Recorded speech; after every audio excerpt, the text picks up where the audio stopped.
These images aren't showing a natural disaster. What's unfolding across your screen right now is something far more calculated, far more devastating. This is an army being swallowed alive by its own strategic nightmare. Along Ukraine's northeastern frontier, there was a lifeline, a critical supply corridor that fed Russia's entire push toward Vovchansk. The bridges spanning the Seversky Donets River were the only reliable routes connecting Russian positions in northern Kharkiv Oblast to their supply bases. Without these crossings, the offensive dies. The entire operation grinds to a halt. On October 25th and 26th, that lifeline was severed, but not by missiles, not by artillery. Ukraine found a different path, one that Moscow never anticipated and couldn't defend against.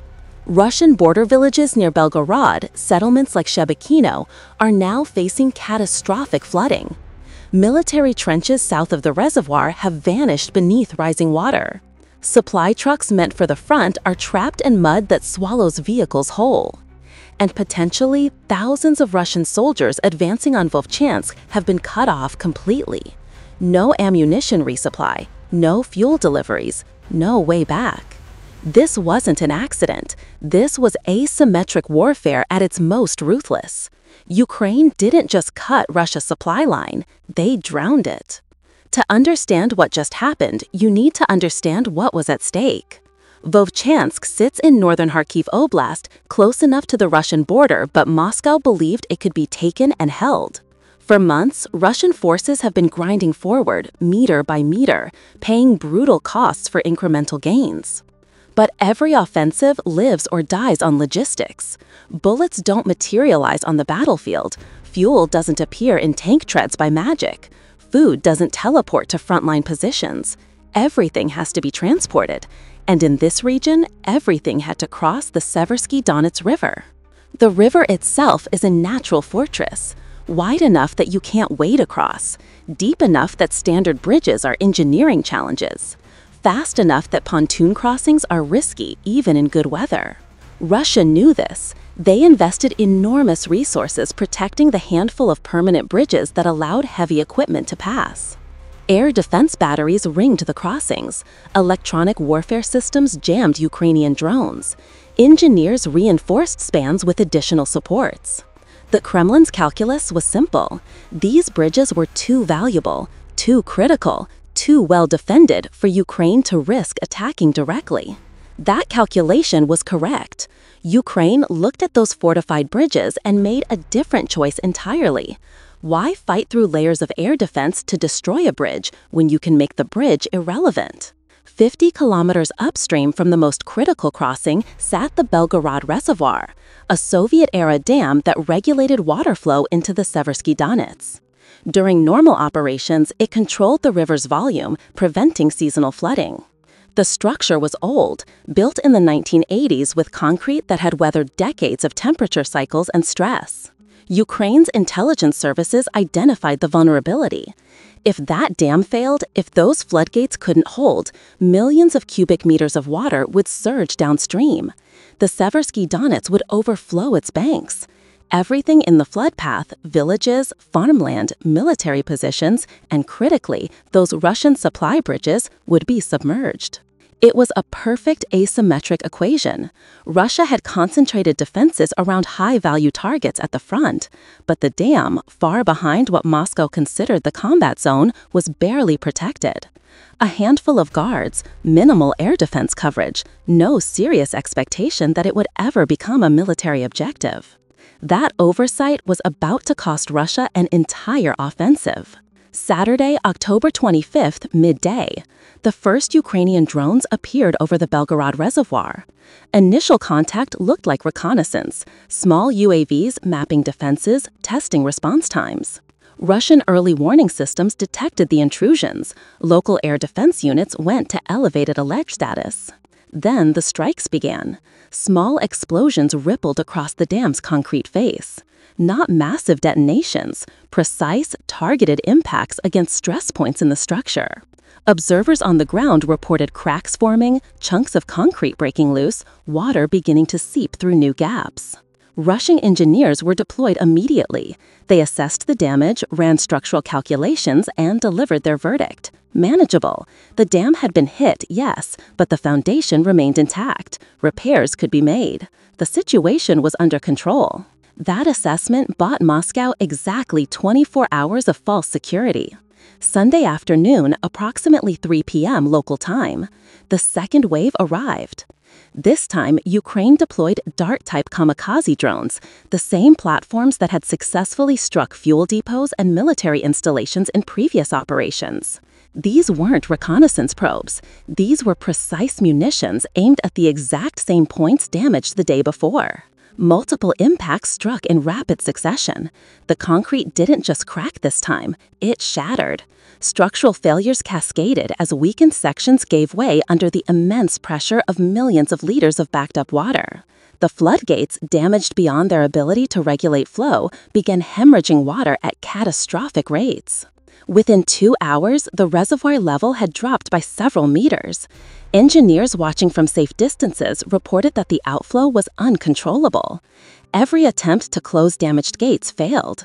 The water was finding new paths through the fractured concrete, widening breaches with hydraulic force that no emergency response could match. By Sunday evening, satellite imagery confirmed what ground observers already knew. The dam had effectively failed. Not completely collapsed, the structure still stood, but compromised badly enough that it could no longer control the reservoir. Water was pouring downstream at volumes the Seversky Donets hadn't seen in decades. The river began to swell, slowly at first, then with terrifying speed as the full volume of the reservoir's release hit the channel. Monitoring stations downstream registered water levels rising centimeter by centimeter, then meter by meter. Within 12 hours, the Seversky Donets had transformed from a controlled waterway into a raging flood. And everything downstream was in its path. Russian border positions, occupied villages, supply routes, and most critically, those bridges that Moscow had spent months protecting. The bridges Russia had defended so carefully were about to become utterly worthless, not because Ukraine destroyed them, but because Ukraine had made them irrelevant.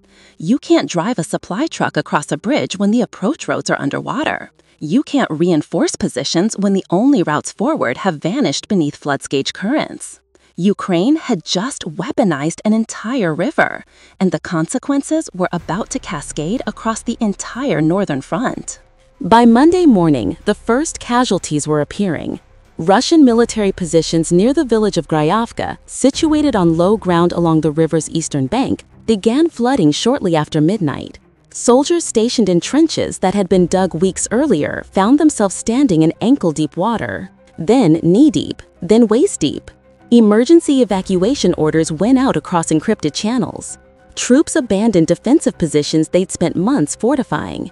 Equipment that couldn't be moved quickly enough, generators, ammunition caches, heavier weapon systems, was left behind as units scrambled toward higher ground. The defensive line that had held this section of the border for nearly a year dissolved in a matter of hours. But water doesn't respect borders or battle lines. By dawn, flood currents had crossed from Russian territory into occupied areas of Kharkiv Oblast. Villages like Ogoltsevo and Gatisha, both sitting on critical supply routes leading toward Vovchansk, reported rising water levels. Roads that had carried Russian logistics convoys daily were now rivers themselves. Farmers in the region watched fields they'd worked for generations disappear beneath muddy brown water. Homes built on what had always been safe ground suddenly weren't safe anymore. The flood wasn't discriminating between military and civilian, Russian and Ukrainian. It was simply consuming everything in its path. Then came the catastrophic failure everyone had feared.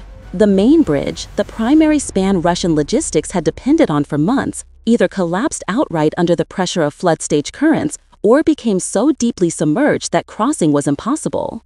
Independent analysts monitoring the situation through satellite imagery and local reports confirmed what Russian field commanders were frantically reporting up the chain. The supply route was gone.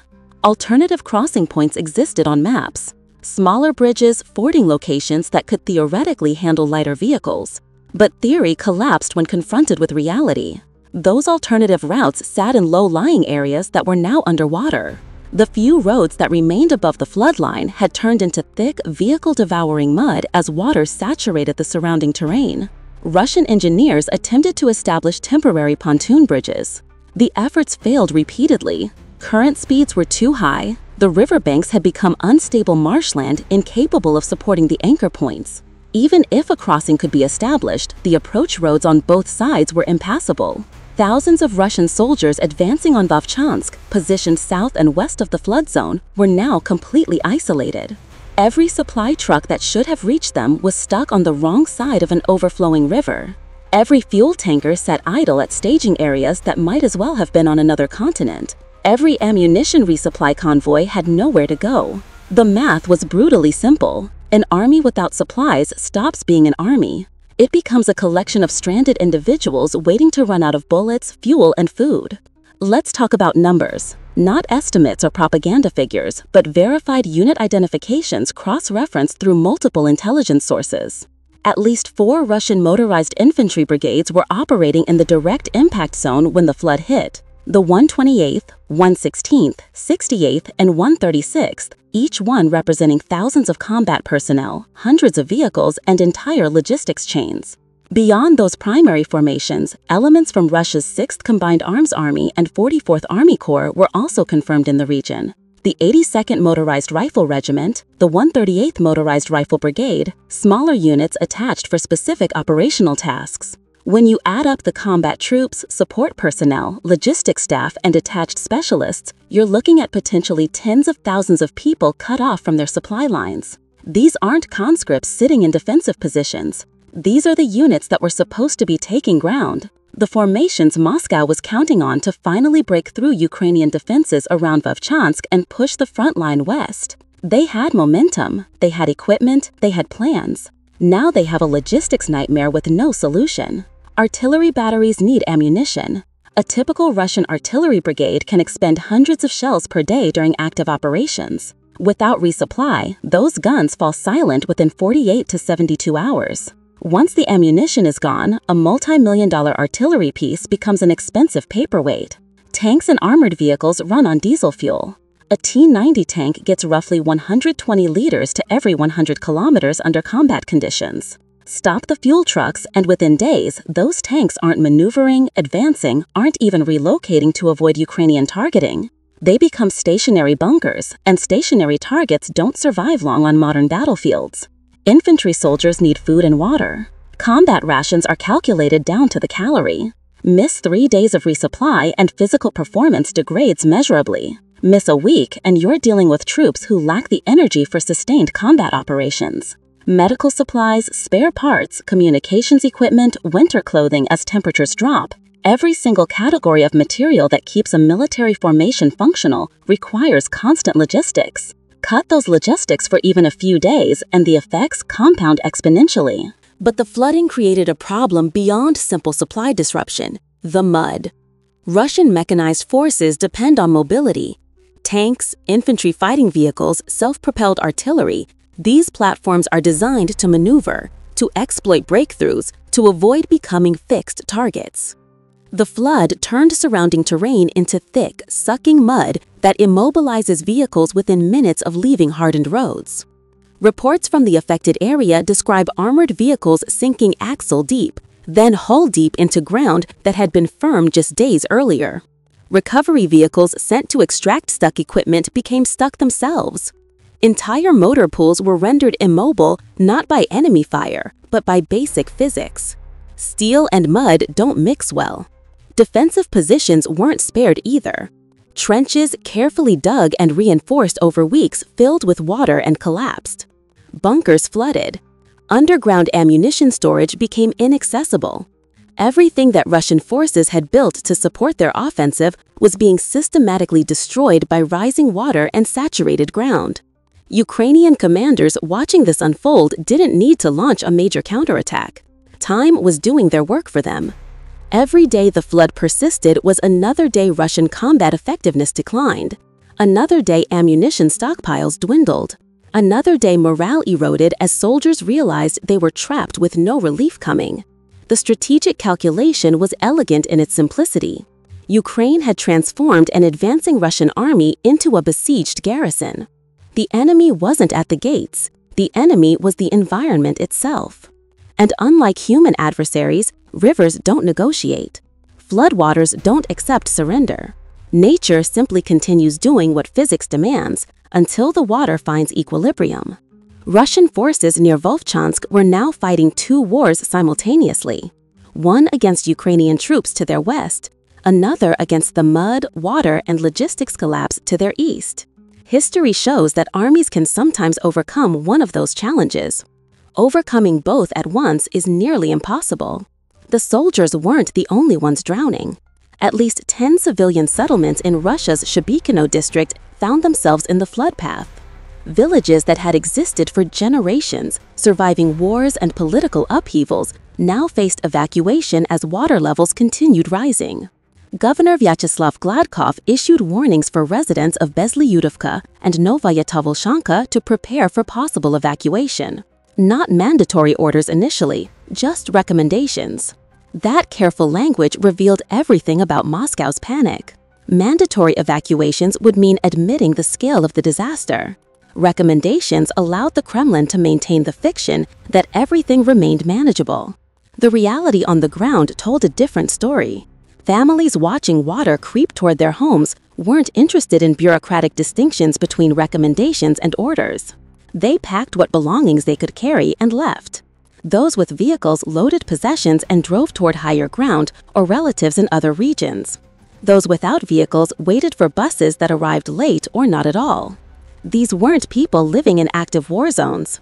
Shebikino district sits inside Russia proper, not in occupied Ukrainian territory. Residents there had been told repeatedly by state media that they were safe, that the special military operation was progressing according to plan, that Russian territory remained secure. The flood shattered those assurances in the most visceral way possible. The water didn't care about propaganda. It simply rose. Power infrastructure was the first casualty of the flooding beyond the immediate water damage. Electrical substations built decades ago weren't designed to operate while submerged. As water reached transformer stations and distribution nodes, circuits failed. Entire neighborhoods went dark. Not the temporary outages that Belgorod residents had grown accustomed to during Ukrainian strikes on energy infrastructure. This was sustained loss of power with no clear timeline for restoration. No electricity meant no water pumps. Municipal water systems depend on electrical pumps to maintain pressure and deliver water to homes. When those pumps stopped, taps ran dry even in areas where the flood hadn't physically reached. Residents found themselves without both electrical power and running water, forced to collect rainwater or rely on bottled supplies that quickly sold out from store shelves. Heating systems failed next. With winter approaching and temperatures already dropping at night, the loss of heating posed serious health risks. Older residents, young children, anyone with medical vulnerabilities, they were suddenly at risk in their own homes. The cold doesn't wait for infrastructure repairs. Communication networks degraded as cell towers lost power, and landlines connected to flooded exchange buildings went silent. Families trying to check on relatives in affected areas found phone calls failing, messages not delivering. The uncertainty amplified the panic. Not knowing whether loved ones were safe or stranded created psychological stress that spread far beyond the immediate flood zone. The economic impact hit immediately. Small businesses in affected areas lost inventory to water damage. Shops closed indefinitely. Agricultural operations that formed the economic backbone of rural communities watched crops and equipment disappear beneath muddy water. Insurance claims would take months to process, if they were honored at all. Many policies didn't cover acts of war, and the government's classification of events would determine whether anyone received compensation. The psychological toll was perhaps the heaviest burden. These were people who had believed the narrative that the war was something happening elsewhere. Moscow had carefully maintained the illusion that life in Russia could continue normally while military operations unfolded in Ukraine. That illusion required distance, geographic and psychological separation between the home front and the combat zone. The flood erased that distance. Suddenly, the war wasn't on television screens showing edited footage from faraway battlefields. The war was in flooded streets and dark homes and empty store shelves. The war was visceral, immediate, undeniable. Trust began fracturing. Residents who had supported government policies, who had accepted official explanations, who had believed promises of security, now faced a simple question with no good answer. If the state couldn't protect them from flooding caused by its own military failures, what exactly could it protect them from? Social media channels from the region filled with angry posts. Not the carefully worded criticism that might appear in opposition outlets, but raw frustration from ordinary people who considered themselves patriots. They weren't questioning the legitimacy of the government, not yet. They were simply asking why their homes were flooded, why power wasn't being restored, why help wasn't arriving. Those questions, multiplied across thousands of families in multiple settlements, represented something more dangerous to the Kremlin than organized opposition. This was organic disillusionment spreading through the population that formed the regime's base of support. Moscow's response followed patterns refined over decades of managing crises. First came denial about the severity. Then came deflection of responsibility. Finally came attempts to control the narrative before it spiraled beyond management. When the dam damage first became public, official statements characterized it as minor infrastructure damage from routine Ukrainian harassment. Nothing to worry about. Repairs were already underway. The situation was under control. That messaging held for perhaps 12 hours before reality overwhelmed it. Governor Gladkov was forced to acknowledge that yes, the dam had been struck. Yes, there was flooding. Yes, evacuations were being recommended. But the careful omissions spoke louder than the admissions. No mention of the destroyed bridge. No acknowledgement of trapped military units. No discussion of logistics failures at the front.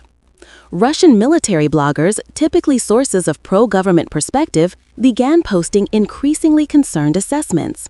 These weren't opposition figures looking to undermine the war effort. These were nationalist commentators who wanted Russia to succeed. Their growing alarm about the situation carried weight precisely because they couldn't be dismissed as enemy propagandists. Families of soldiers stationed near Vovchansk started flooding social media and messaging apps with desperate inquiries. Had anyone heard from units in that sector? Were communications down? Why weren't phone calls going through? The questions spread faster than any official statement could contain them. The Kremlin's propaganda apparatus attempted its standard playbook. State television ran stories about heroic efforts to manage minor flooding. Officials gave interviews praising the quick response of emergency services. Footage showed rescue workers helping civilians in carefully staged scenes that bore little resemblance to the chaotic reality on the ground. But you can't hide floodwaters. Commercial satellite imagery, available to anyone with internet access, showed the extent of the disaster. Independent analysts overlaid current imagery with historical maps, demonstrating exactly which areas had been submerged, which bridges had failed, which routes had become impassable. The propaganda machine that had successfully managed narratives about distant battlefields was failing when confronted with disasters visible from space. Distance had always been the regime's ally.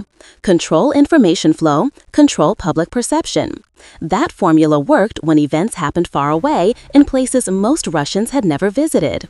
This disaster was different. The flood had physical presence. People could see the water with their own eyes. They could feel the cold in unheated homes. They could experience the absence of power and water. No amount of careful messaging could override direct sensory experience. More problematically, the military consequences couldn't be hidden from the families of affected soldiers. When a son or husband or father serving near Vovchansk suddenly stopped responding to messages, when calls stopped going through, when expected check-ins didn't happen, families noticed. They talked to each other. They compared notes. They realized this wasn't isolated communication difficulties. The whisper started spreading. Entire units cut off. Supply lines severed. Soldiers trapped. The official silence on military specifics only amplified speculation. In the absence of credible information from government sources, people filled the void with worst-case scenarios. Some of those scenarios were probably exaggerated. Many were probably accurate. This represented a fundamental failure of the social contract between Putin's government and the Russian people. The implicit bargain had always been simple. Accept limits on political freedom, avoid asking uncomfortable questions, and in exchange receive stability, security, and economic predictability. The flood violated that contract in the most basic way. The government had failed to provide security, not against foreign invasion, but against consequences of its own military choices. That distinction mattered.